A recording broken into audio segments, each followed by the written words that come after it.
Bem-vindos ao canal Você Está no Ventando, aquele que sempre vos traz a verdade de volta. Eu sou Valdileme e nós estamos aqui para o nosso bate-papo corriqueiro, rotineiro, sobre os eventos que estão a ocorrer na galáxia, na Via Láctea, vamos dizer, sobre fatos geopolíticos importantes para a compreensão do mundo que se avizinha. Se você estiver vindo aqui pela primeira vez, eu vou te convidar para fazer tua inscrição, assinalar a sinetinha para receber as novidades, fazer teus comentários, distribuir esse nosso vídeo para os teus conhecidos, amigos, além de visitar outras publicações que a gente tem no canal e que é importante para fazer, vamos dizer, um link para a compreensão mais exata do que a gente trata por aqui. Os nossos trabalhos, eles são, de certa forma, encadeados, né? Embora separado por vídeo, operação, mas para compreensão interessante dominar, vamos dizer assim, a leitura de realidade que é contemplada nos vídeos que a gente tem disponível no canal. Beleza? Bom, nós vamos falar hoje, continuar nosso trabalho sobre os eventos que estão ocorrendo ali no Oriente Médio, né? O conflito. Esse final de semana nós tivemos aí um período, uma certa esperança, né? Houve algumas informações jogadas a partir da Casa Branca de que de fato haviam entrado num processo de negociação mais sério, que permitisse dar vamos dizer assim, uma freada nas adversidades, né? Vamos dizer assim. E que, de certa forma, resultaria, ou poderia resultar num acordo definitivo sobre o problema que está ali ocorrendo com o Irã. Pois bem, entre as novidades que a gente pode dizer que ocorreu nas últimas horas, já que atrás, né, por trás dos panos, vamos dizer assim, atrás das cortinas, a coisa que estava a ocorrer era exatamente uma tentativa de negociação mediada pelo Paquistão, e que, de certa forma, segundo a imprensa ocidental, estava a enfurecer Bibi doidão, né? O Bibi Netanyahu, porque ele vive nessa provocação, nessa eterna esperança de que a guerra tem que continuar. Obviamente que a gente pode, a meu ver, considerar a possibilidade de que toda essa indignação e o desentendimento entre os dois não está se dando porque de fato há um desentendimento, mas é que isso já é um modus operandi já de longa data entre esses dois personagens em relação à situação na Oriente Médio. Veja que, embora estivesse negociação ocorrendo nas outras duas oportunidades, o Bibi doidão levou o Trump, o Gorbachev, a promover bombardeios ao Irã, sentado numa mesa de negociações.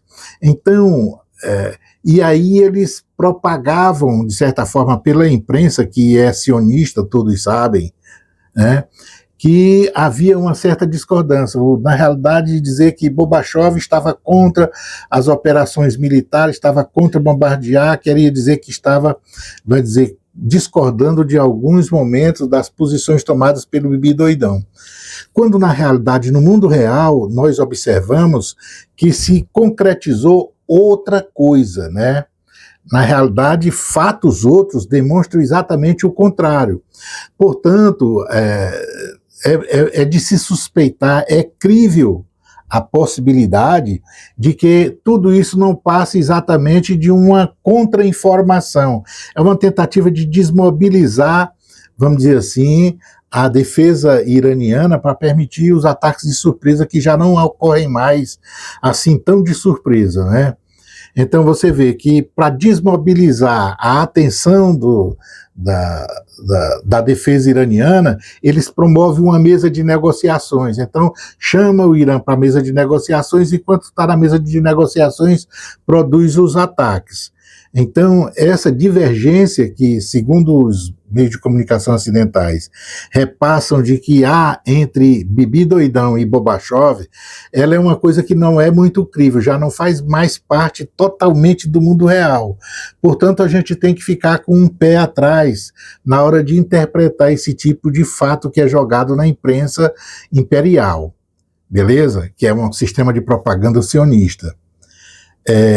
Fora isso, nós tivemos, por exemplo, os comunicados feitos pelo Bibi Doidão, aliás, não pelo Bibi Doidão, mas pelo Bobachov, de que estava um acordo caminhando, já estava tudo encaminhado. No domingo isso foi divulgado, está fechado um acordo, 60 dias aí para nós fechar um outro definitivo, e então, mas primordialmente assim, uma vez demonstrado que o Irã apresentou seus 10 pontos e exigiu que fosse cumprido os 10 pontos, eles passaram a divulgar algumas contradições desses 10 pontos. Por exemplo, a exigência de que o Irã tem que entregar o seu urânio enriquecido, ou a exigência de que o Irã vai abrir o Estreito de Hormuz sem administrá-lo.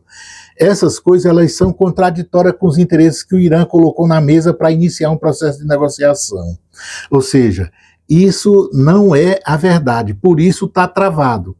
Agora, recentemente, o Bobachov publicou, como é costume dele, uma imagem gerada por inteligência artificial, onde ele coloca uma bomba atômica e faz um recado, uma ameaça para o Irã.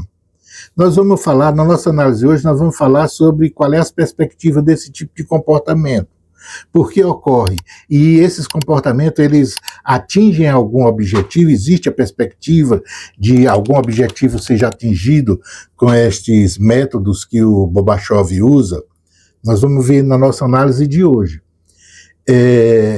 A outra coisa é que o Marco Rubio, na Índia, chegou a fazer algumas encenação, é importante fazer negociação, porque senão o mundo vai acabar se não negociar. Se não atender essa negociação, nós voltamos com força total. Esse jogo é o mesmo da imagem da bomba, né? A bomba nuclear.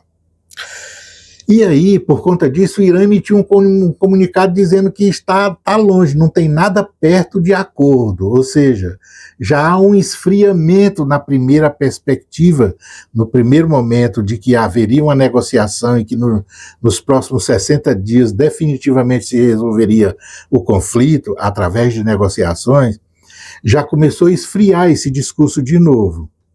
E é sobre essas mudanças e essas ocorrências que a gente vai iniciar a nossa interpretação desses fatos, né? A partir da compreensão de que responder à pergunta se há alguma, vamos dizer, expectativa, algum cumprimento de objetivo dessas ameaçadas, dessas jogadas de pôquer que o Ocidente aplica ao Irã. Né? Porque não são nada mais do que isso, são jogadas de pôquer. A coisa da inteligência artificial com a bomba nuclear ameaçando o Irã, a fala do Marco Rubio,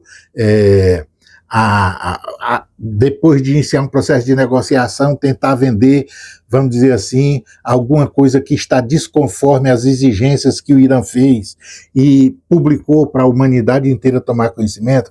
Essas coisas são espécies de, vamos dizer assim, daquilo que o Império sempre fez. O que é que o Império sempre fez? O Império sempre joga pôquer, né? Diferentemente que vocês estão vendo, tanto do dragão quanto do urso, e quanto agora do Irã, existe um processo de jogar xadrez. O processo é de jogar xadrez. Desde a ameaça ao Estreito de Hormuz, no primeiro momento, depois dos bombardeios do dia 28 de fevereiro, até agora, ou seja, é um jogo de xadrez para o Irã. Eu digo para o Irã, mas para o Irã, Rússia e China. Porque, em que sentido? Porque ele transformou o Estreito de Hormuz numa ameaça muito pior, num poder geopolítico muito pior do que a própria existência da bomba atômica na mão iraniana. O Estreito de Hormuz foi colocado, a partir dos eventos de 28 de fevereiro, pelo Irã no seu checkmate no xadrez, algo muito mais poderoso, eu digo no aspecto geopolítico, do que a própria bomba nuclear que Israel está querendo dizer que está evitando que o Irã a possua. A própria ação que ele promoveu no Estreito de Hormuz, e eu vou explicar por quê. Hoje ela tem um efeito muito mais tenebroso, muito mais assustador para o mundo inteiro do que uma bomba atômica que eles estão dizendo que estão querendo evitar. Entendeu? É nesse sentido que o Irã está jogando xadrez, ele está movendo pedras no tabuleiro.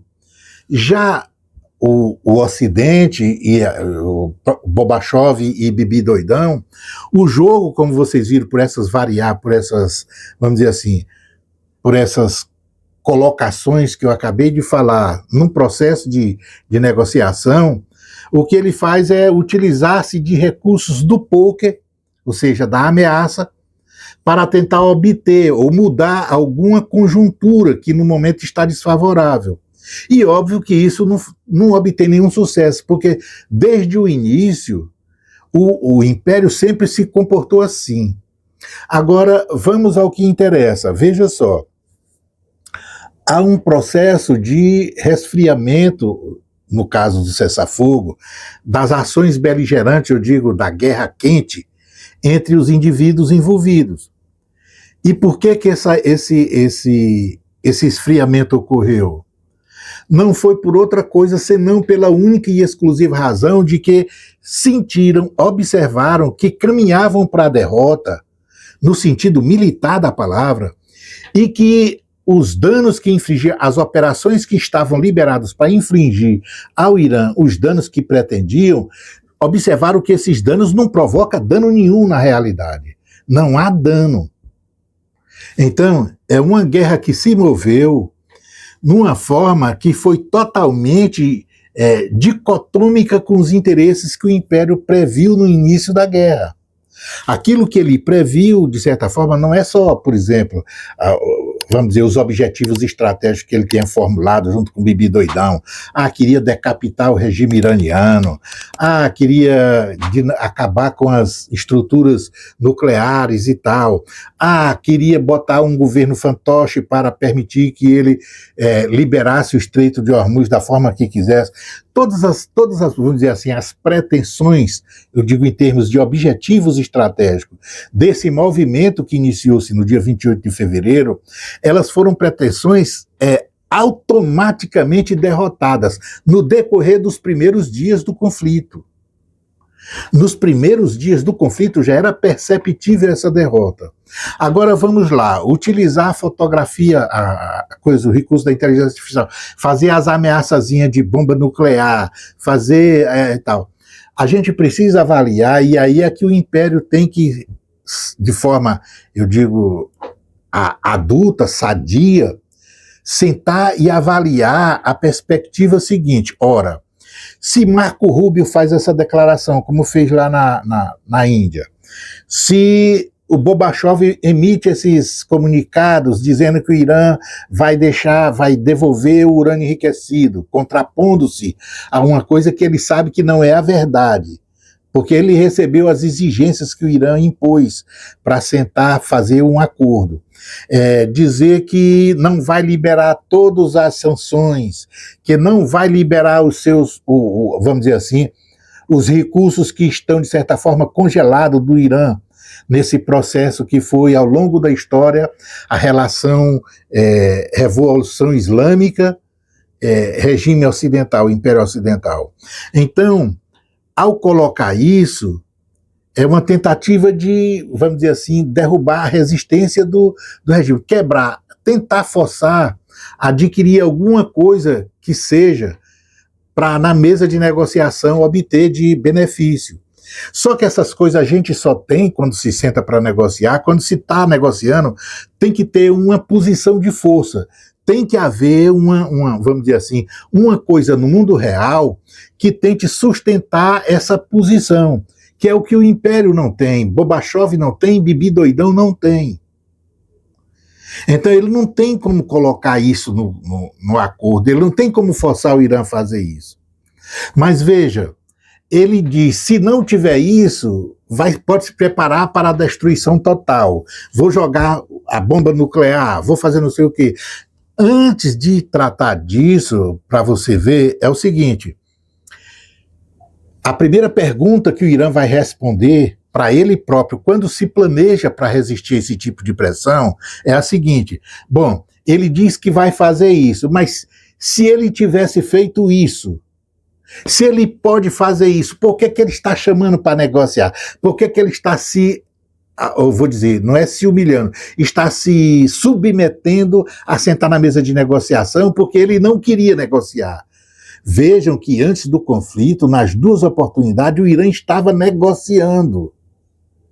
Então, se ele tivesse o poder para fazer a destruição da estrutura de regime que ele queria, se ele tivesse o poder para conseguir o que ele queria, diferentemente de sentar na mesa de negociação, através da operação militar, ele tinha produzido essa realidade. Ele não tinha por que estar jogando essas ameaças vãs. Eu digo vãs no sentido de ser como fumaça que se esvai no ar. Porque essas ameaças é o jogo de pôquer, é só ameaça. Ele não está jogando xadrez, é diferente do que o Irã está fazendo. O Irã não está fazendo nenhum comunicado para o mundo para dizer nada, não ameaça de nada. Ele só move a pedra no tabuleiro do xadrez. Foi o que ele fez com o Estreito de Hormuz. Então, como é que ele ameaça? Mas se ele pudesse obter o que ele quer, ameaçando e fazendo, ele fazia, a ameaça se realizava. Entendeu o que eu estou querendo dizer? Eu vou dar um exemplo, veja só. O Bidê, o ex, antes do atual Gorbachev, o Bidê armou aquela confusão com a Rússia lá na Ucrânia. Botou a Ucrânia para ser bucha de canhão para promover uma derrota estratégica para a Rússia. Veja que ele sabia que não ganha, a Rússia é a maior potência nuclear do mundo. Então ele não derrotaria militarmente a Rússia. A derrota poderia ser militar também, mas vinda antes por outras razões. Pela razão econômica, pela defasagem tecnológica, pela estrutura logística mal distribuída, por um monte de razão. E que essas coisas eram construídas a partir de sanções.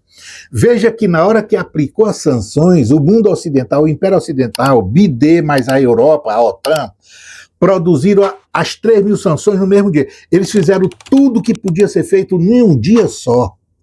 Inclusive retirar do SWIFT, o sistema financeiro bancário da Rússia. Então, ele aplicou tudo de uma vez só, ou seja, diferentemente das vezes que fazia com o Irã no passado, com a Cuba, com Síria, com Líbia, ele não ficou botando a conta gota, ele foi lá e despachou de uma vez, porque ele sabia que ali era uma luta de vida ou morte e precisava, o que ele pretendia era uma derrota estratégica. Então, ele aplicou. Depois que ele aplicou isso, ele ficou sem nada para fazer. Ele não tinha para onde ir. Veja que a guerra está ali, conduzida do jeito que a Rússia sempre quis. A Rússia queria derrotar a OTAN, não por WO, queria derrotar no campo. E ela está derrotando. Ela não aceitou ocupar Kiev nos 3, 4, 5 dias de guerra. Ela voltou para trás. Percebe? Esse é o jogo do xadrez. Esse é um xadrez se confrontando com um pôquer. Mas aí, veja só, o que eu quero dizer é que o Império, quando ele tem a oportunidade de fazer, ele faz a coisa. Ele não senta na mesa para negociar.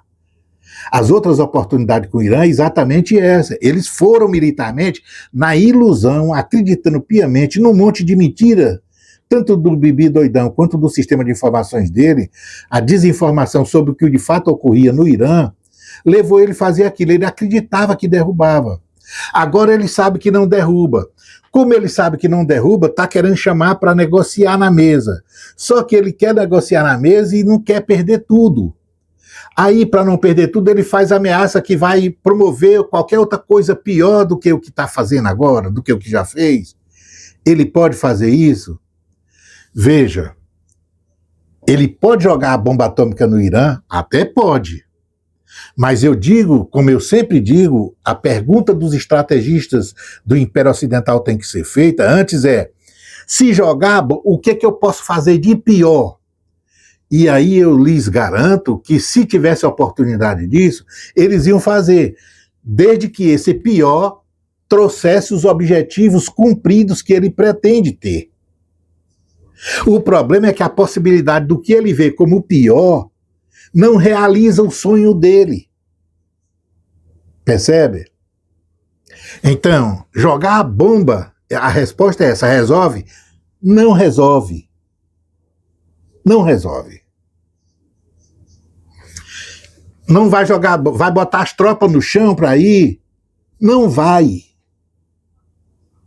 Então, desde quando eu lhes falei do primeiro dia, no primeiro comentário meu, quando estava com uns 4, 5 dias de guerra, eu disse, perdeu a guerra. Não é um empate, não. Toda a imprensa ocidental vive, até hoje, contam mentira sobre as possibilidades do poder americano de submeter o Irã nas condições em que está agora. Só aquilo que eu chamo de fake news, as meia-verdade que a gente precisa rebater. Por quê? Porque a partir do 5º dia da guerra, já estava claro que ela estava perdida, ela não estava empatada, como eles querem fazer parecer. Não, está empatando aqui, nós vamos subir e tal. Não tem isso. O que o Império Estadunidense está sentando na mesa agora, todas essas tentativas de negociar, ela é uma negociação que só tem um nome e que no Ocidente se recusam a batizar: rendição. Não existe nenhuma possibilidade de mudar nada disso. E veja que lá nos primeiros dias eu disse que, olha, nesse exato momento, o Irã pode até dizer, eu não quero bomba atômica, não tenho bomba atômica, não quero nada. Vou fazer o acordo, meu problema agora é esse, eu administro o Estreito de Hormuz. E isso, por si só, já é a bomba nuclear do Irã. Veja que se ele sentar e fizer um acordo, mesmo dizendo assim, vou dividir com os Estados Unidos a administração do Estreito de Hormuz, isso, depois de ser feito o acordo, na hora que ele quiser tomar de volta, ele toma. Porque não há possibilidade dos Estados Unidos estacionar no Estreito de Hormuz tropas suficientes para enfrentar de fato, de corpo e alma, o contingente do exército que está logisticamente ali colocado. 1 milhão de soldados. Portanto, o Irã pode até aceitar determinados acordos, mas na hora que ele romper esse acordo, continua a bomba atômica na mão dele do mesmo jeito que está agora. Ele toma o Estreito de Hormuz e diz, está aqui do jeito que está lá. E aí, o Império Ocidental, Bibi doidão, todo mundo tem que fazer o que eles têm que fazer agora, o que cabe a eles fazer agora se tiver oportunidade. Mas aí a pergunta vai ser perguntada de novo quando chegar essa oportunidade lá no futuro. Tem condição de fazer? Não tem, do mesmo jeito que não tem agora. Portanto, nenhuma folha de papel assinada pelo Irã muda essa realidade da derrota. Percebe o que eu estou dizendo? Se agora tivesse o governo que se sujeitasse a dividir, nunca vai acontecer, ou manter, se o Irã disser, não, vai voltar a ser o Estreito de Hormuz do mesmo jeito que estava antes da guerra, não vou cobrar taxa, não vou fazer nada, tá aí. Ele já passou pelo exercício, pela prova de que isso é da geografia, do físico da Terra. Isso não desaparece, não tem como arrancar o Estreito de Hormuz, aquela situação da ligação do Golfo Pérsico com o Golfo de Omã, aquela realidade geográfica, com o Irã ali. Não existe nenhuma, não tem bomba atômica que tira o Irã dali. Não tem bomba atômica que muda o Golfo. Percebe? Então, esta operação, isto que está geograficamente, logisticamente colocado ali para o Irã, ele fez a experiência agora, e essa experiência criou a bomba atômica para o Irã, que nunca vai sair da mão dele mais. Não existe essa possibilidade. Portanto, o acordo é sentar e reconhecer o acordo é de reconhecer o direito de cobrar a tarifa, que seja... E vai abrir. Isso não vai matar ninguém no mundo. Agora o petróleo está custando 115, 120 dólares. Pode custar 250. Ele está cobrando $1 por barril na passagem do estreito. Percebe a jogada? Então, por isso que os europeus já estão calados e já vão aguentar isso. O Japão, a Coreia do Sul, todo mundo vai aceitar isso. Percebe? E isso é a bomba atômica do Irã. Então... E aí a ameaça, vou destruir, vou fazer o quê? Não tem nada. Porque se tivesse oportunidade de fazer o que eles estão dizendo que vão fazer, se o Irã não aceitar as condições dele, eles faziam sem perguntar, eles não iam perguntar para o Irã, eles tinham feito desde o primeiro dia da guerra. Seria o passo seguinte, tentou degolar o governo iraniano conseguiu, não aconteceu nada, o passo seguinte é isso que eles estão ameaçando, eles tinham produzido isso sem conversar com ninguém. Esse é o histórico do Império. Veja o que faz Bibi Doidão em Gaza. Gaza virou, era uma cidade, uma área da região da Palestina que ficou arrasa, ficou no chão, não tem prédio mais. Então, e eles fazem isso sem conversar, não chamou ninguém, ele não quis tratar com o palestino, ele está matando criança, velho e palestino lá. Esse é o regime, esse é o império. Então, se ele tivesse poder para fazer isso que está ameaçando, ele ia fazer. Agora, o contrário. Ao demorar, eles estão entrando num processo de enforcamento econômico. Existe uma forca que está sendo conduzida. A corda está sendo, o laço está sendo dado no pescoço do império. Porque a saída dali com o Irã administrando, ele já sabe disso. É o petrodólar que morreu. Então, essa brincadeira de seguir o Bibi Doidão nessa aventura iraniana matou o império hegemônico. Matou o império hegemônico. Então, no jogo aí das ameaças contra a pedrinha de xadrez, para o Irã não faz diferença. Se ficar ali, ele vai ficar. E a submissão, ela vai se dar porque não tem remédio para isso. Nem a bomba atômica resolve esse problema. Percebe? Por incrível que pareça. É isso aí. Então, visto, se você concorda com esses argumentos, vê diferente, entende que seja outra coisa, dê o seu ponto de vista, fale do que você acha que é o problema da situação de se chegar, vamos dizer assim, a um acordo de paz na realidade ali do Golfo de Omar. Beleza?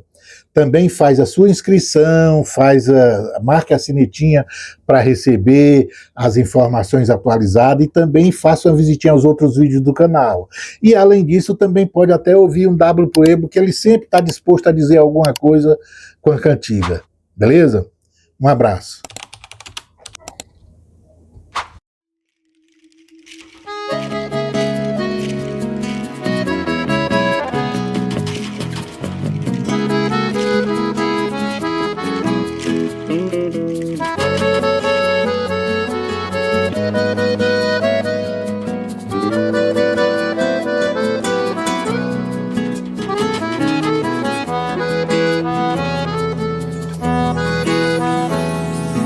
Mata, mata, mata, a vida brota ao jorrar da grota que se faz rir. Desmata, mata, mata, a morte avança, fruto da herança que causou este. Matam curumins, o poceiro que se assentou. Matam ativistas, sindicalista que se engajou. Não morre, não morre, desmorre, viram mártires. Balas não ferem, não calam ideais. Não morre, não morre, desmorre, viram mártires. Balas não ferem, não calam ideais.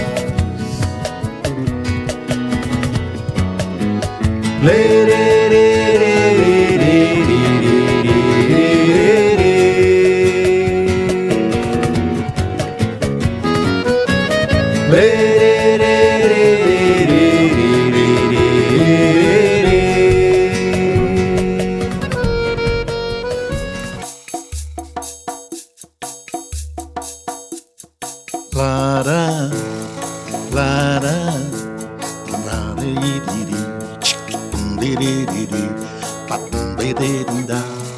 lara,